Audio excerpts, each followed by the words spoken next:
রূপনগর নামের সবুজ শ্যামল ছোট্ট এক শান্ত গ্রাম। আঁকাবাঁকা মেঠো পথ, নদীর কলকল ধ্বনি আর পাখির কিচিরমিচিরে মুখরিত সেই গ্রামে বাস করত তিশা নামের এক অসাধারণ রূপসী মেয়ে। তার রূপের আভা যেন ভোরের প্রথম আলোকেও হার মানাত। শুধু রূপেই নয়, গুণে ও স্বভাবেও তিশা ছিল অতুলনীয়। জন্মের সময়ই তিশা তার মা বাবাকে হারিয়ে ফেলে। তখন থেকে তার বুড়ি দিদাই তাকে পরম স্নেহে নিজের কাছে রেখে বড় করে তোলেন। তিশাই ছিল দিদার জীবনের সব। প্রতিদিন ভোরে ঘুম থেকে উঠে দিদা তাজা শাকসবজির ঝুড়ি মাথায় নিয়ে এক গ্রাম থেকে অন্য গ্রামে ঘুরে ঘুরে বিক্রি করতেন। গায়ে শক্তি না থাকলেও তিশার মুখের দিকে তাকিয়ে তিনি সব ক্লান্তি ভুলে যেতেন। সবজি বেচে যে সামান্য কটা টাকা আসত, তা দিয়েই খুব কষ্ট করে কোনো রকমে বুড়ি দিদা নিজের আর ছোট নাতনির খাবারের যোগান দিতেন। একদিন হুট করেই বৃদ্ধা দিদা খুব অসুস্থ হয়ে পড়লেন। তিশার শত সেবা আর চোখের জল কোনো কিছুই দিদাকে আর আটকে রাখতে পারল না। তিশাকে ভালোবাসার মায়াজালে একা ফেলে রেখে দিদা চিরতরে না ফেরার দেশে চলে গেলেন। দিদাকে হারিয়ে তিশা যেন এক নিমিষে পুরোপুরি নিঃস্ব হয়ে গেল।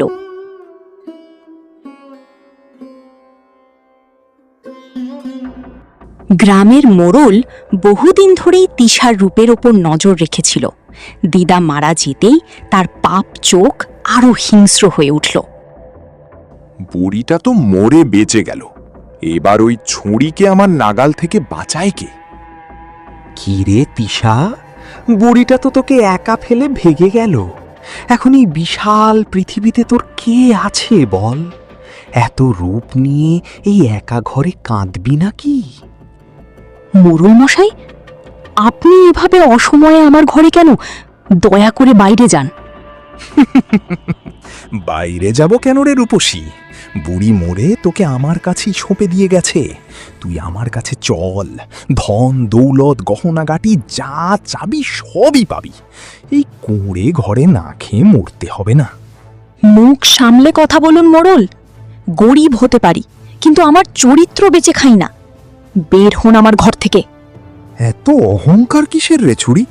অনাথ মেয়ে, তোর পাশে দাঁড়ানোর কেউ নেই। চুপচাপ আমার কথা মেনে নে, নইলে খবরদার, আরেক পা এগোলে বটি দিয়ে কেটে ফেলবো। আজকেই শেষ। বের হন আমার ঘর থেকে এখনই। এত বড় সাহস! এক অনাথ ছুরি হয়ে তুই মোড়লের গায়ে হাত তুল? এই অপমান আমি ভুলব না তিশা। তোকে এর চরম মূল্য চোকাতে হবে। আমি তোকে কোথাও মুখ দেখানোর যোগ্য রাখব না। এই অপমান মোড়ল কিছুতেই সহ্য করতে পারল না।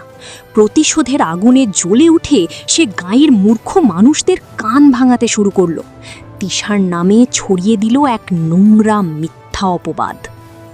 বুড়ি মারা যাওয়ার পর থেকেই এই ছুরি রাতের বেলা ঘরের দরজা খুলে রাখে। কাল মাঝরাতে আমি নিজে দেখেছি এক অপরিচিত লোক ওর ঘর থেকে লুকিয়ে বেরিয়ে যাচ্ছে। এই যে গাঁয়ের মাতব্বররা, চোখ মেলে দেখো, বুড়িটা মরে যেতেই এই ছুরির আসলি রূপ বাইরে বেরিয়ে এসেছে। ও আমাদের রূপনগর গ্রামের নাম ডুবিয়েছে। একদম ঠিক মোড়ল মশাই। এমন চরিত্রহীন মেয়েকে গ্রামে রাখা পাপ। ওকে আগুনে পুড়িয়ে মারা উচিত। না না, আগুনে কেন? একে আমরা জ্যান্ত মাটিতে পুঁতে ফেলবো, তবেই গ্রামের পাপ দূর হবে। তোমরা বিশ্বাস করো আমি নির্দোষ। দিদা মরার পর আমি পুরো একা হয়ে গেছি। মোড়ল মশাই আমার সাথে অন্যায় করার চেষ্টা করছিল। আমি কোনো ভুল করিনি। চুপ কর ছুরি, নিজের দোষ থাকতে এখন মোড়লের নামে অপবাদ দিচ্ছিস। ধর ওকে সবাই। ঠিক তখনই হাতে কাজের থলে নিয়ে ভিড়ের মধ্যে এসে দাঁড়ায় প্রতিবেশী যুবক আকাশ। থামো তোমরা, রক্ষে করো। আরে কি হচ্ছে এখানে? হলোটা কি আমাকে বলবে তো? বলবো আর কি ভাই, এই সর্বনাশী চরিত্রহীন মেয়ে আমাদের গোটা গ্রামের মুখ পুড়িয়েছে। তাই সিদ্ধান্ত হয়েছে একে আমরা জ্যান্ত মাটিতে পুঁতে ফেলব। থামো তোমরা, কোনো প্রমাণ ছাড়া একটা অনাথ নিষ্পাপ মেয়ের গায়ে এত বড় অপবাদ তুলছ? তিশার চরিত্রে কোনো দাগ নেই, আমি ওকে ভালো করে চিনি। এই আকাশ, তুই অতিরিক্ত বাড়াবাড়ি করছিস। ও যদি এতই সতীসাধ্যী হয় তবে ও প্রমাণ করুক। তা তো করতে পারবে না। তাহলে এই চরিত্রহীন মেয়েকে সমাজ কি মেনে নিবে? আমি নিব। তিশার এই কঠিন দশা দেখে আমি চুপ করে থাকতে পারি না। অন্যায়ের বলি হতে দেব না ওকে। আমি নিজেই তিশাকে বিয়ে করতে প্রস্তুত। আকাশ তিশাকে বিয়ে করে বাড়ি নিয়ে আসে। তিশাকে দেখে আকাশের মা আর বোন অবাক হয়ে যায়। বাবা গো, দাদা তো দেখি আমার চেয়েও 1000 গুণ সুন্দরী মেয়েকে বিয়ে করে এনেছে। রূপ যেন ফেটি পড়ছে। এই কি সর্বনাশ! আকাশ, তুই আমাদের না জানিয়ে বিয়ে করে চলে এলি, তাও আবার কাকে এনেছিস? গ্রাম জুড়ে যার নামে এত অপবাদ, সেই চরিত্রহীন মেয়েকে তুই বউ বানিয়ে ঘরে তুললি। মা, তুমিও গ্রামের কুসংস্কারাচ্ছন্ন মানুষের মতো কথা বলছো? এইসব কিছুই না, পুরোটাই মোড়লের নোংরা চাল। মোড়ল তিশাকে অন্যায়ভাবে ফাঁদে ফেলার চেষ্টা করছিল, না পেরে ওর নামে মিথ্যা অপবাদ ছড়িয়েছে। থাম আকাশ, আমাকে আর কোনো গল্প বোঝাতে আসিস না। আমি সব বুঝি। গোটা গ্রাম যা বলছে তা কি অমূলক? তুই মোড়লের সাথে শত্রুতা করে এই কুলক্ষণা মেয়েকে ঘরে এনে আমাদের মাথা হেট করলি। আমি এই মেয়েকে কখনো আমার ঘরের বউ বলে মেনে নেব না। মার পাপিয়ার ব্যবহারে তুমি কিছু মনে করো না। হঠাৎ না জানিয়ে বিয়ে করে তোমাকে বাড়ি নিয়ে এসেছি তো, তাই মা একটু কষ্ট পেয়েছে আর মাথা গরম করে ফেলেছে। সময় হলে সব ঠিক হয়ে যাবে। আপনি এ কি বলছেন? আপনি আমার জন্য কত বড় একটা ত্যাগ করলেন। গ্রামের অতগুলো মানুষের হাত থেকে আমাকে বাঁচালেন, আবার নিজের বাড়িতেও অসম্মানিত হলেন। সব তো আমার জন্যই হচ্ছে। আমারই আপনার কাছে ক্ষমা চাওয়া উচিত। ক্ষমা চাইতে হবে না তিশা, তুমি শুধু নিজেকে শক্ত রাখো, ব্যাস। মা, একটা কথা ভাবছো? ভাই তো অত রূপসী আর সুন্দরী একটা মেয়েকে বিয়ে করে ঘরে নিয়ে এলো, বউয়ের রূপ দেখে ভাই না আবার আমাদের একদম ভুলে যায়? আমাদের আর পাত্তাই দেবে না মনে হচ্ছে। অত সোজা নয়। রাজকন্যা সেজে এসেছে বলে কি আমি ছেড়ে দেব নাকি? দাঁড়াও, সংসার কিভাবে করতে হয় দেখাচ্ছি। এমন জ্বালা জ্বালাবো আর খাটাবো যে এই সংসার ছেড়ে নিজেই তল্পিতল্পা গুটিয়ে পালাতে পথ পাবে না। ও বউ, রূপের মেলা ভেঙে ধরফর করে ওঠো। এখনো বিছানায় বসে আছো? সূর্য তো মাথায় উঠে গেল। যাও, পুকুর থেকে 3 কলসি জল এনে রান্নার জোগাড় করো। আর শোনো নতুন ভাবি, শুধু জল আনলেই হবে না। উঠোন ঝাড় দেওয়া, 1 গাদা কাপড় কাচা আর সবজি কাটা সব আজ তোমাকেই করতে হবে। দাদা তো কাজে বেরিয়ে গেছে। এখন দেখি রূপের জেল্লা দিয়ে পেটের ভাত কিভাবে ওঠে। মা, রান্নার কাজ তো শেষ করেছি, থালা দুটো বেড়ে ফেলি। কি বললে? থালা বাড়ছো মানে? তোমার কি রাজকন্যার মতো বসে বসে গিলে খাওয়ার অভ্যাস নাকি? মা বাবা তো ছোটবেলায় ভেসে গেছে, বুড়িটা তো মনে হয় কোনো ভদ্রতাই শেখায়নি। আগে বাড়ির ধামা বাসনগুলো মেজে পরিষ্কার করো, তারপর জোটে তো 2 লোকমা পেটে ঢালবে। তিশার চোখের কোণ দিয়ে জল গড়িয়ে পড়ে, কিন্তু কোনো প্রতিবাদ না করে সে আবার থালা বাসন মাজতে বসে যায়। বাহ মা, দারুণ চাল চেলেছ। আজ তো সারা দিন ভাবিকে 1 ফোঁটা জলও মুখে তুলতে দাওনি।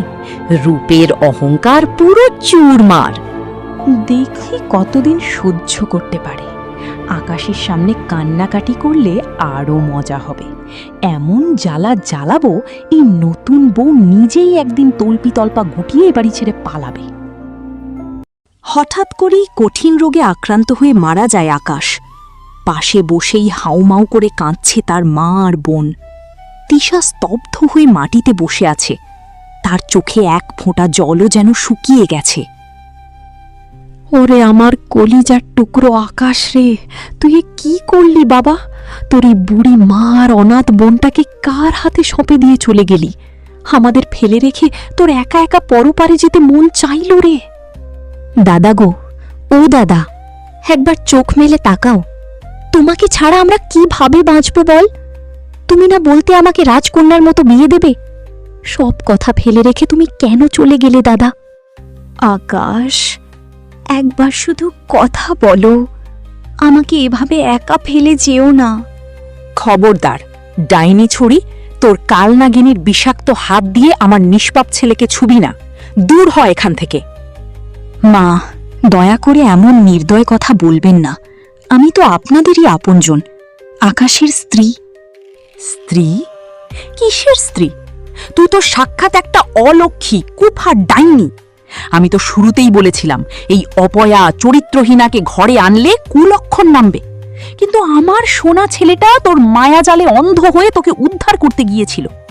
আজ তোকে বিয়ে করার মাসুল নিজের প্রাণ দিয়ে চুকালো আমার আকাশ। একদম ঠিক বলছো মা। এই ছুরি আমাদের বাড়িতে পা দেওয়ার পর থেকেই সংসারটা ছাড়খাড় হতে শুরু করেছে। ডাইনির মতো গিলে খেলো আমার দাদাকে। ও তো ছায়াও যার উপর ফেলে সেই শেষ হয়ে যায়।